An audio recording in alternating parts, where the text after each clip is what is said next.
partager la parole de notre Dieu. Cette parole qui nous dit « Nul ne peut servir deux maîtres à la fois. Nul ne peut servir deux maîtres à la fois. En effet, ou il alliera l'un et aimera l'autre, ou il s'attachera à l'un et méprisera l'autre. » Alléluia, je pense que nous tous, nous avons déjà entendu cette parole. Nul ne peut servir deux maîtres à la fois. Nous ne pouvons pas servir Dieu et nous ne pouvons pas servir Mammon. Nous ne pouvons pas servir Dieu et servir le diable en même temps. Nous ne pouvons pas faire les deux en même temps, bien-aimés. Lorsque nous entendons cette parole, qu'est-ce que nous pouvons comprendre à travers cette parole? Qu'est-ce que nous pouvons en tirer de ces versets, bien-aimés?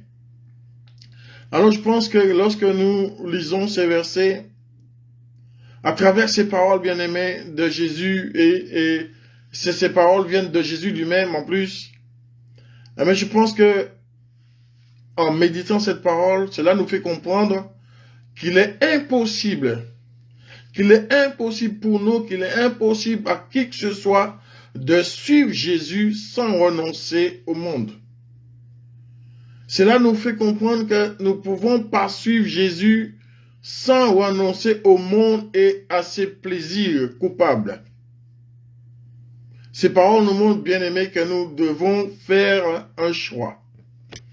Est-ce que nous servons Dieu ou pas Dieu?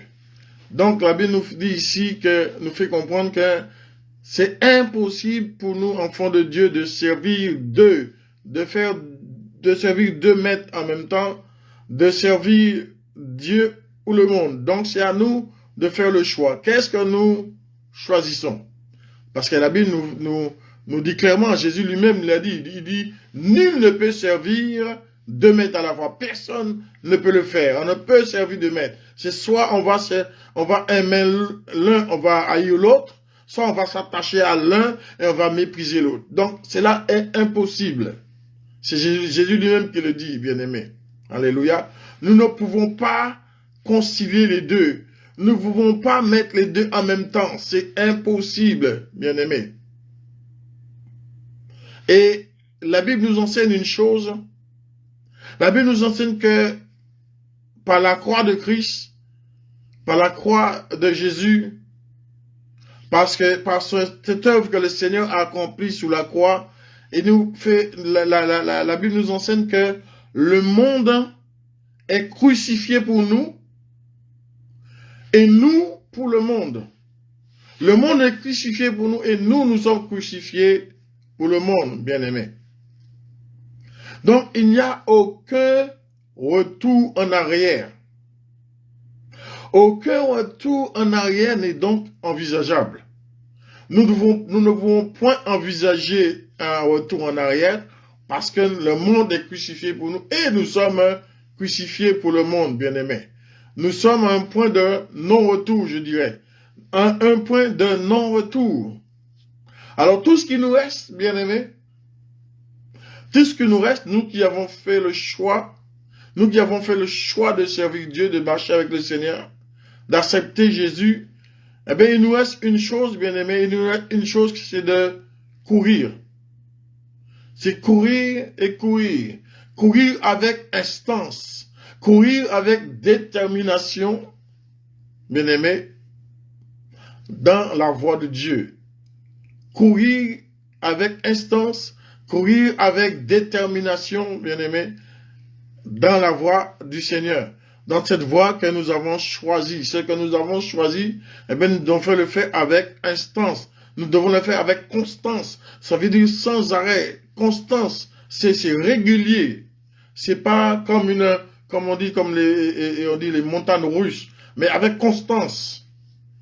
Nous devons courir. Nous ne devons pas nous lâcher. Nous ne devons pas abandonner la course. Quelqu'un qui fait une course, si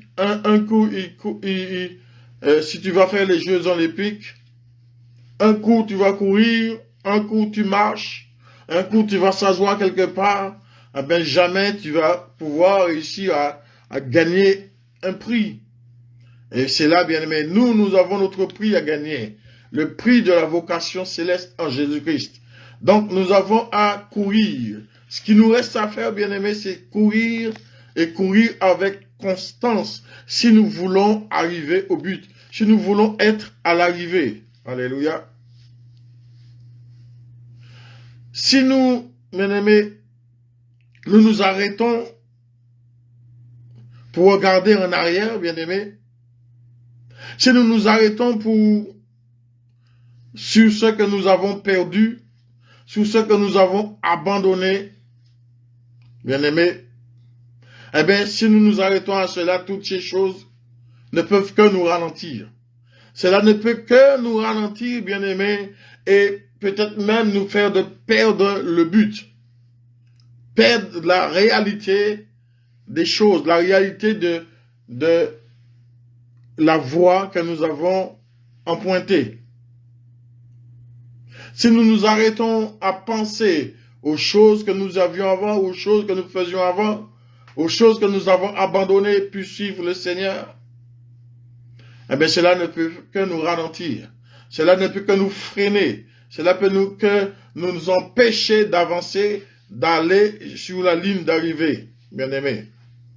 Alléluia. Il y a une histoire dans la Bible, si nous pouvons, bien-aimés, nous souvenir de cela, nous souvenir de la femme de Lot, bien-aimés, si nous remettons en mémoire, si nous nous remémorons cette histoire de la femme de Lot, bien-aimés, je pense que cela finira sans doute par nous convaincre. Cela finira sans doute par nous convaincre que nous devons toujours courir sans regarder en arrière, toujours aller de l'avant, sans regretter les choses que nous avions avant. Alléluia. Eh bien, bien-aimés, je dirais, sans aucun doute, nous devons lever nos yeux vers le Seigneur et avancer. Levons nos yeux vers le Seigneur et avançons. Levons les yeux vers le roi des rois et avançons, bien-aimés. Il est vrai que le chemin est étroit. Il est vrai que le chemin est difficile et parsemé de toutes sortes de toutes sortes d'épreuves. Le chemin est parsemé de toutes sortes d'épreuves, bien-aimés. Alléluia. Mais cependant, gardons en mémoire, je dirais, nous devons garder en mémoire cette parole, bien-aimés. Cette parole que le Seigneur nous a donnée. Cette parole qui nous dit, il n'y a aucune comparaison, bien-aimés, entre les souffrances du temps présent et la gloire à venir. Je pense que nous connaissons tous cette parole. Alors, si nous gardons en mémoire cette parole, bien-aimés, cela ne peut que nous encourager. Même si les difficultés arrivent, même si les problèmes sont là, même si sur le chemin, notre chemin est parsemé de toutes sortes d'épreuves, bien-aimés, que nous ne pouvons même pas imaginer, eh bien, nous devons garder en nous ces paroles, bien-aimés. Nous devons garder en mémoire cette parole que le Seigneur nous dit, il n'y a aucune comparaison, bien-aimés, entre les souffrances du temps présent et la gloire à venir. Donc, les souffrances que nous subissons aujourd'hui, les souffrances que nous pouvons rencontrer aujourd'hui, il n'y a aucune comparaison avec ce que le Seigneur prépare pour nous. Alors, bien aimés, si nous gardons en mémoire cela, cela doit nous encourager. Cela doit nous permettre de tenir ferme. Parce que nous savons que nous avons quelque chose de meilleur qui nous attend. Il y a quelque chose de plus extraordinaire qui nous attend.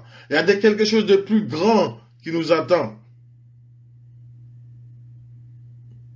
Même si la souffrance que nous subissons sous cette terre est énorme, eh bien, nous pouvons comprendre que ce que Dieu, la gloire que Dieu a réservée pour nous est encore beaucoup plus grande.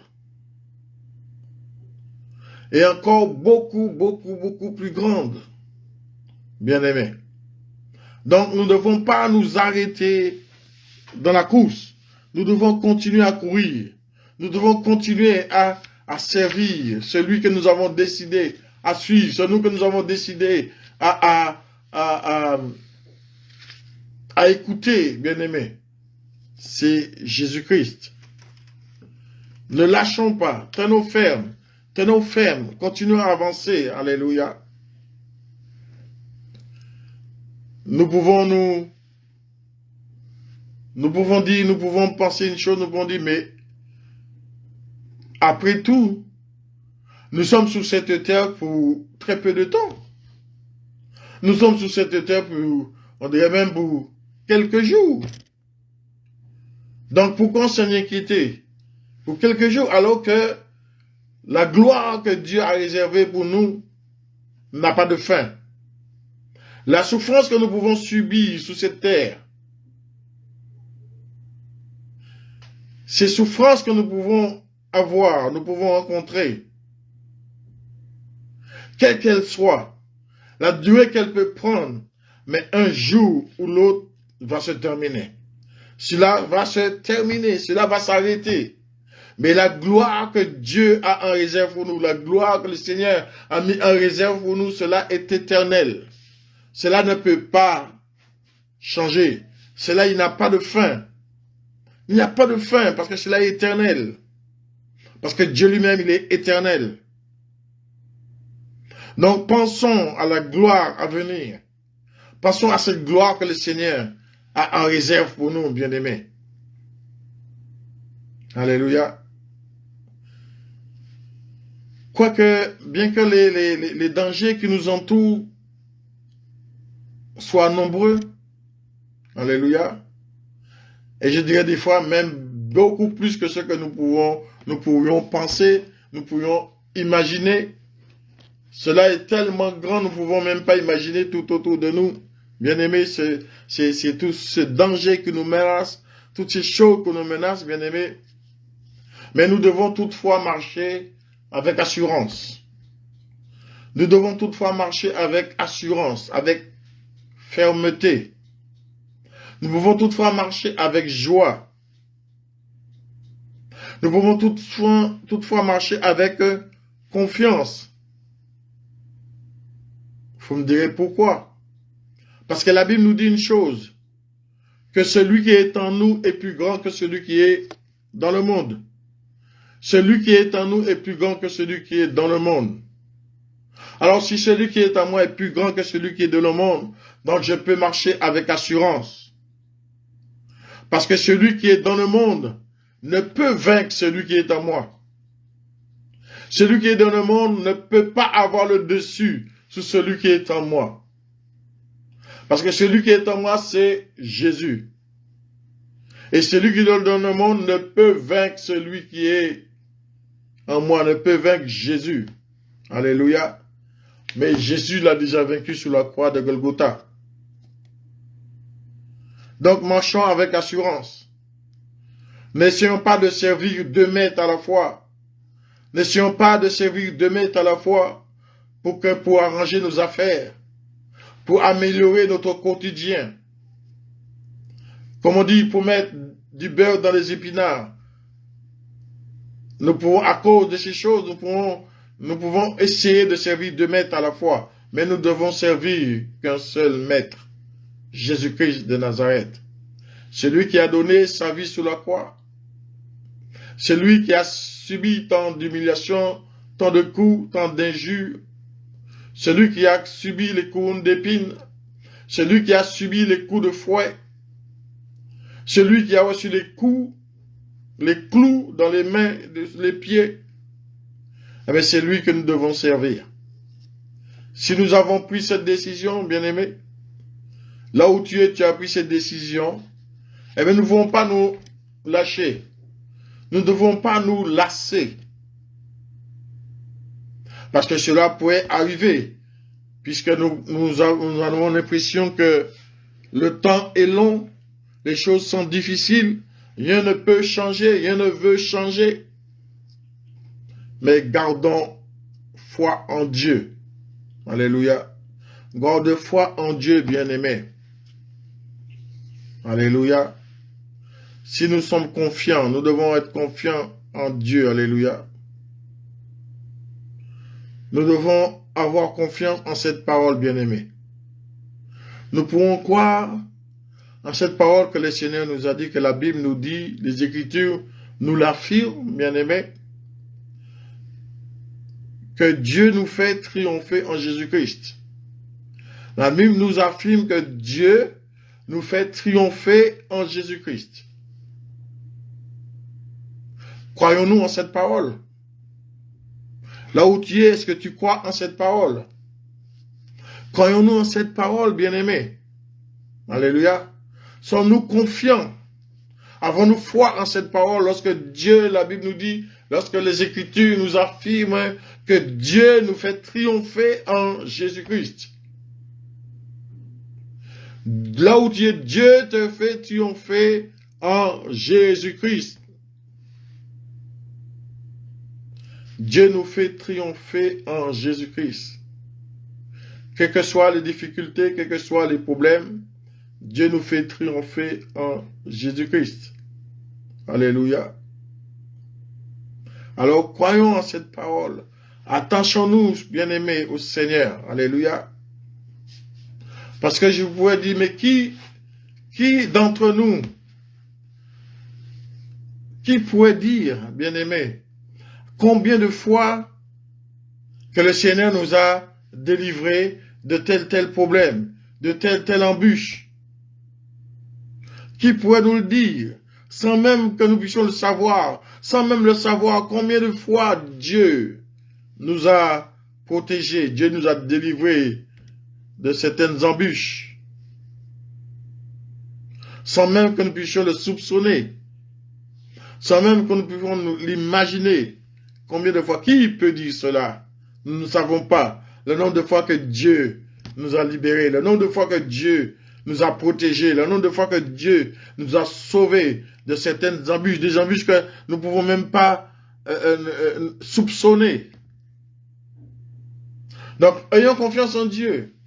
Parce que des fois, même si tu ne le vois pas, même si tu ne sens pas, mais Dieu est là. Il nous protège, il nous garde dans son amour. Il nous fortifie. Ce n'est pas parce que Dieu ne nous donne pas le superflu. Ce n'est pas parce que Dieu, des fois, ne nous donne pas le superflu. Mais regardons comment Dieu nous permet de manger, de boire, de nous vêtir, d'avoir un endroit pour dormir, de nous protéger de la pluie et du soleil. Ayons confiance en Dieu.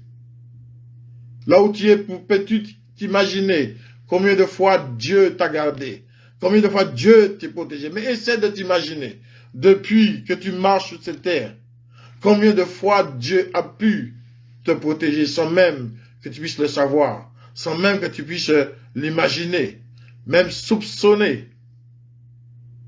Des fois, nous grandissons, nous avançons, nous avons l'impression que tout s'est fait par nous-mêmes, que les choses s'en vont tout naturellement, que les choses se font tout naturellement. Mais nous avons même pas, nous n'imaginons même pas combien de fois Dieu a mis sa main pour nous protéger de nombreux dangers, bien-aimés. Alléluia. Nous pouvons marcher avec fierté. Nous pouvons continuer à courir avec le Seigneur, avec fierté. Tout simplement parce qu'à la croix, la rançon a été payée. La rançon a été payée. Jésus a payé la rançon, bien-aimé. Et à la croix, nous avons été réconciliés avec le Christ. À la croix, nous avons été réconciliés avec Dieu. Alléluia. Bien-aimés. Alors aujourd'hui, bien-aimés, soyons courageux. Aujourd'hui, soyons courageux. Alléluia. Continuons à marcher, bien-aimés, et à proclamer la vérité. Continuons à marcher et à proclamer la vérité sans nous fatiguer. Sans nous fatiguer. Alléluia. Nous devons continuer à marcher sans nous fatiguer, bien-aimés. La Bible nous dit dans Philippiens 3, 18 à 19, il dit, car plusieurs, je vous l'ai dit souvent, et maintenant je vous le dis, je vous le redis en pleurant, eh bien, se conduisent en ennemis de la croix de Christ. Leur fin sera la perdition. Leur fin sera la perdition. Leur Dieu est leur ventre. Leur gloire est dans leur infamie et leurs affections sont aux choses de la terre. Bien, Dieu nous demande de ne pas, Dieu nous fait comprendre que nous qui sommes ses enfants, nous qui avons fait le choix de marcher avec lui, le choix de faire la course avec lui, de faire la course dans le chemin étroit, même si nous allons rencontrer des difficultés. Mais Dieu nous dit, voilà ce qui arrive à ceux qui s'attachent, à ceux qui veulent servir le monde. À ceux qui veulent servir le monde, à ceux qui se conduisent en ennemis de la vérité, en ennemis de la croix de Christ, il dit que leur fin sera la perdition. Alors, bien-aimés, nous qui sommes enfants de Dieu, nous qui avons fait le choix de marcher avec le Seigneur, attachons-nous à Dieu. Alléluia. Attachons-nous au Seigneur. Parce que notre Dieu est fidèle. Notre Dieu n'abandonne jamais ses enfants. Notre Dieu est toujours là. Il nous garde dans son amour. Il nous garde sous son aile comme une poule garde ses poussins. Le Dieu de toute gloire. Et bien, il nous dit que il ne dort ni ne sommeille. Il ne sommeille ni ne dort. Dieu n'est pas comme nous les hommes. Il n'a pas ce problème de sommeil. Il n'a pas ce problème de fatigue. Qu'à un moment donné, il puisse se fatiguer et l'ennemi profite de cette fatigue pour attaquer. Non, Dieu n'a pas ce problème de fatigue. Dieu n'a pas ce problème d'être occupé pour ne pas voir. Ce n'est pas comme nous les hommes, nous sommes tellement occupés à faire telle chose que nous oublions d'autres. Mais Dieu n'a pas ce problème-là. D'être occupé au point d'oublier d'autres, non. Dieu sait chaque chose. Dieu connaît, comme lui-même l'a dit, il connaît le nombre de cheveux que nous avons. Là où tu es, Dieu connaît le nombre de cheveux que tu as. Dieu te connaît. Et Dieu prend plaisir à te protéger. Dieu prend plaisir à te garder. Dieu prend plaisir quand il te regarde courir pour emporter le prix de la vocation céleste en Jésus-Christ. Dieu prend plaisir lorsqu'il te regarde, malgré les embûches, malgré les difficultés, malgré les épreuves, tu ne lâches point, tu tiens ferme et tu continues à courir, tu continues à courir. Tu tombes mais tu te relèves, tu continues à courir parce que tu veux gagner le prix. Le Seigneur est fidèle. Alléluia. Que le Seigneur soit béni et glorifié.